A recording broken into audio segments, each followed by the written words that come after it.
The operator of 2 island elder care facilities will pay its employees directly and cut out the middleman. Retirement Concepts says it will take over staffing at Beacon Hill Villa in Victoria and at the Nanaimo Seniors Village. The staff at those 2 centres spent an anxious weekend worrying about their jobs after the care home's subcontractor said it could no longer pay salary costs. The recreation room at Victoria's Beacon Hill Villa is packed with holiday decorations, and now there's something to celebrate besides the season.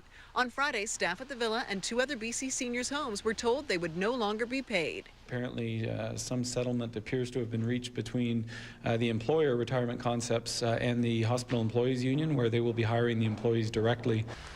ATS, or Abbey Therapeutic Services, still has its sign hanging at Beacon Hill Villa, but the subcontractor hired by Retirement Concepts claimed it hadn't been paid, so it couldn't pay its nurses, care aides, and recreation staff.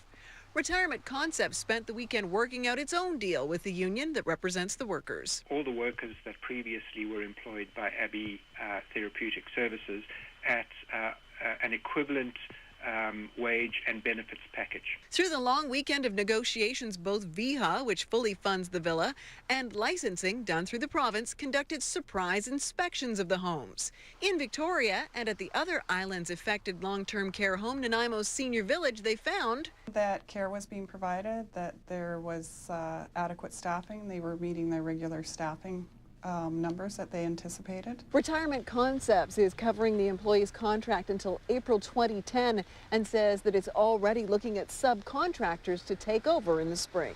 It's that instability that has BC's Leader of the Opposition calling for province-wide changes. For years, concerns have been raised about a crisis in seniors' care.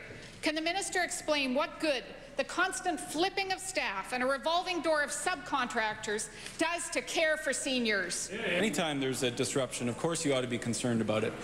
The fact of the matter is, Mr. Speaker, this is a contractual dispute that the operator was having with a subcontractor. But what sparked the dispute remains a mystery. Retirement Concepts says it paid ATS on time and says the subcontractor paid its employees too, even though it claimed it couldn't afford to do so. Our calls and emails to ATS were not returned. In Victoria, Mary Beth Burton, A News.